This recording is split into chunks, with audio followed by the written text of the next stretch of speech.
There is no formula in love. If your relationship did not work, it's either one person in the relationship did not want to make it work, or one person in the relationship can't make it work.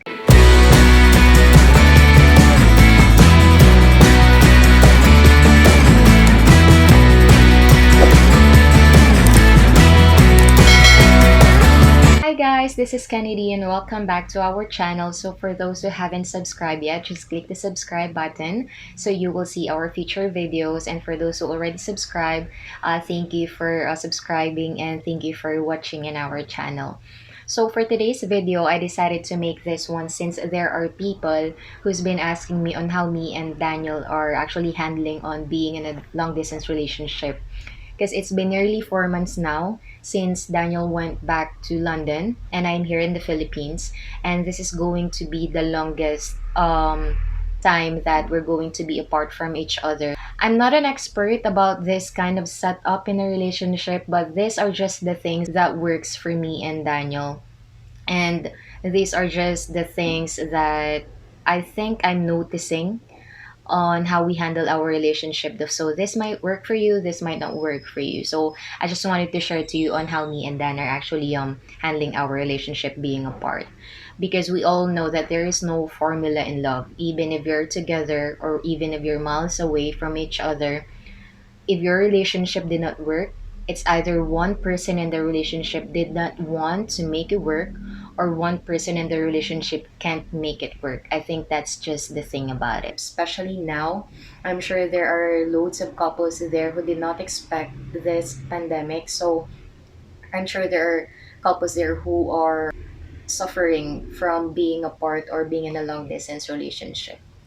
Okay, so first, you have to ask yourself if you're ready, because being in a long distance relationship is another commitment on top of being in a relationship with a person. So you have to be sure, you have to be honest with yourself and with your partner as well if you're okay with this kind of setup. So you really have to have a conversation about this one, like what happened with me and Dan.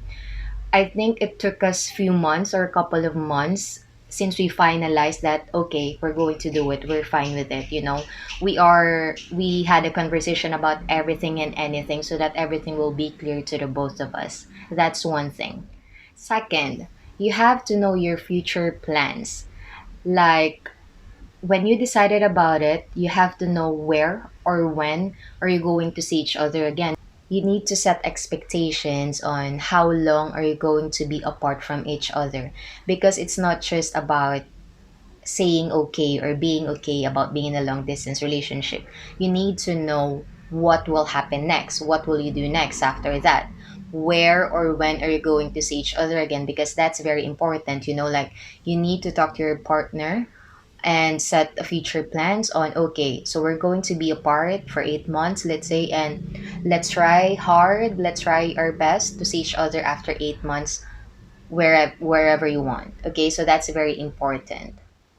Okay, next thing would be communication. They always actually say that communication is the key, and I think I will agree to that one, but it's not just a simple communication. Like I think it's always quality over quantity. Yeah, it's always quality over quantity, because it's not about how long you can talk to each other every day. It's about how you talk to each other. It's about what are the things you're talking about with each other. You know, like for example, with me and Dan, though our time is not limited with each other because I'm working from home, so I can answer his calls or his messages whenever I can, whenever I'm awake. You know, but it's not just about that. Like whenever we're talking in a video call or on a phone call, like we can really talk about anything and everything under the sun. So we can talk about politics, we can talk about religion, we can talk about history, you know, like we can talk about everything. And I really appreciate that. That's one thing I'm actually proud about our relationship, because we are best friends and partner at the same time, because we can just talk about anything. We can talk about gossips, about celebrities, about vloggers and stuff, you know, so we can just talk about anything. And that's very important. It's about the quality of the conversation or communication that you have with your partner. And can I just also say this, when it comes to communication, it is very important that you always ask your partner, how's your day? How's your sleep? How's your work? Like, are you tired today? Are you sad today? Are you thinking about something today, because with me and Dan, like, I just wanted to share it to you, there are no days that Dan did not ask me how my day went.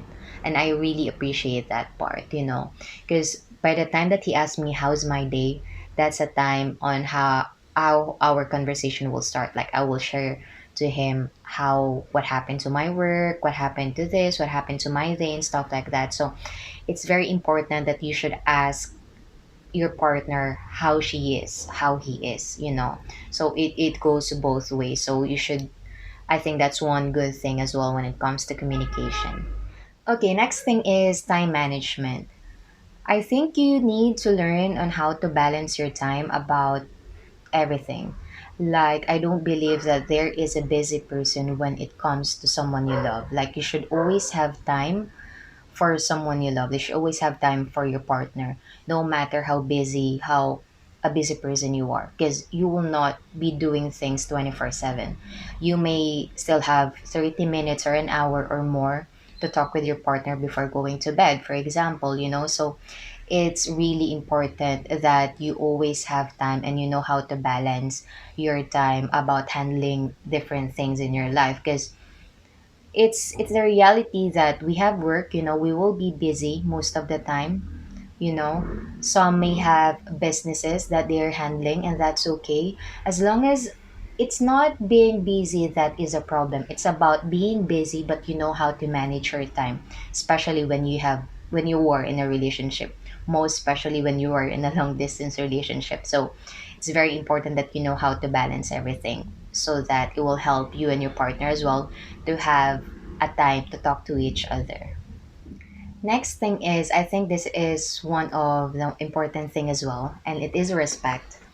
You should know how to respect your partner's social life, personal life, work life, maybe business life.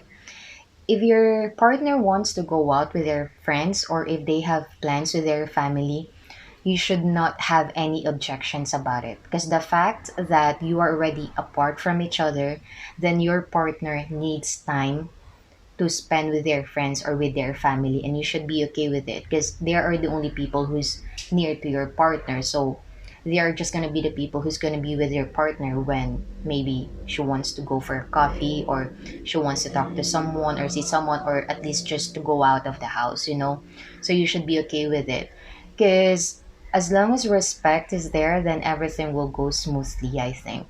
Because with me and Daniel, whenever I'm going out, or him, vice versa, we don't need to ask permission from each other. We don't need to, like, oh, can I go out tomorrow with this person?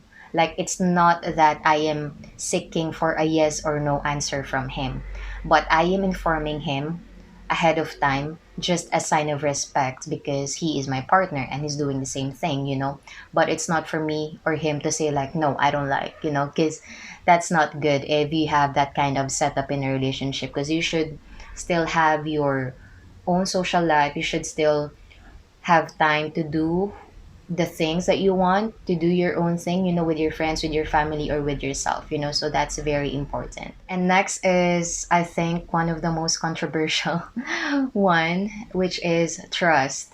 So, well, it's already given that you should have trust with your partner whenever you're not in a long distance relationship, or most especially when you are in a long distance relationship, because trust will be tested a lot when you are in a long distance relationship, as long as you're always making sure that trust is always there, is always present, then you don't have to worry about anything. Because the moment that you will start to worry about something, then maybe trust are somehow, like, not okay with their partner. Because whenever, even if he's going to see your friends or she's going to see her friends, you should be okay with it. You should not let yourself gain negative feeling of, is she really going to see her friends, is he really going to meet this person, like you should not give yourself doubt about something. If your partner tells you that he will meet his friends, then trust it, be okay with it, because you're just going to suffer yourself as well if you're just gonna overthink or something about something that is not happening. you know you're just allowing yourself to what's this, attract negative mood or negative vibrance with your relationship. And if you're an overthinker, that will also affect your relationship, so you should avoid those kind of stuff. Just always trust what your partner is telling you, because if he's lying or she's lying to you, that's on him anyway. It's for him to be honest to you as well. Just do your part, just be the best partner that you can be. So always make sure that trust is there, because they say that if there's no trust, then there is no love. If there's no love, then there's no trust. Like love and trust are twins. So that's very important. Next thing is patience. I think that's just common thing that you should have when you are in a relationship. So when you're in long distance relationship, for example, if your partner is busy or won't be able to reply to your messages or to your calls, then you shouldn't have a go about it. Like just wait for an update from him. Maybe he's doing loads of things with work. Maybe there's an emergency or something. Like you should not let your emotion get into you first. Like you just wait for an update from him. You should not like, oh, why are you not replying, why are you not answering my calls? Like that's being controlling, and that's a no-no. So yeah. Next thing is understanding. It's also given, because you just have to understand all the situation in the relationship. If you're thinking that me and Ben are not having arguments, like we are just like any other couple. We're having arguments, we're having disagreements, but at the end of the day, we know how to talk about it. We know how to understand each other, because that's very important. Arguments will always gonna be there. Disagreements will always gonna be there. What you need to put in your mind is, before the day ends, or you should not let the arguments stay long. Like as long as you can talk about it, then talk about it right away, so you can fix it right away as well, so that you can go ahead with your day about being okay with each other. Because the more you're prolonging the argument, the more you're not gonna feel okay. You're just gonna suffer yourself, because all you have to do is just to apologize if you're in the wrong, if you know you're in the wrong, or if he apologized, then just accept it. As simple as that. So just understand each other whenever there's argument. So there should be one person who should know how to let his or her pride down to fix something, but you shouldn't also get used if your partner was always the one who's apologizing to you. So yeah. And the last thing, I think I'm very bad with this one actually, about being not too sensitive. I am somehow more of like a tampo person. So Filipino girls will know how is it being a tampo girl. And I'm sure foreigner husbands or partner know when your partner also being tampo with something. I am somehow like that. But yeah, I'm learning about it. It's like you should learn how to not be sensitive about things. Like if you feel that you're not okay about something, then you should not be grumpy about it. Like just talk to your partner. Like again, communication is the key. So if you think that you felt bad about something, or you're offended, or you don't like something that he said, or you don't like something that he did, like just be open about it. Like everything can be fixed with a decent conversation and a proper communication. So yeah, I think that's everything that I think that I can share with you about how me and Dan are actually handling our relationship. So you don't have to actually practice it. Like just be the best partner that you can be. Like these are just the things that you should somehow keep in mind, because um relationship and love are a continuous learning process. No matter how much you know the person, how much you know your partner already, there will always going to be things that you will discover along the way of the relationship.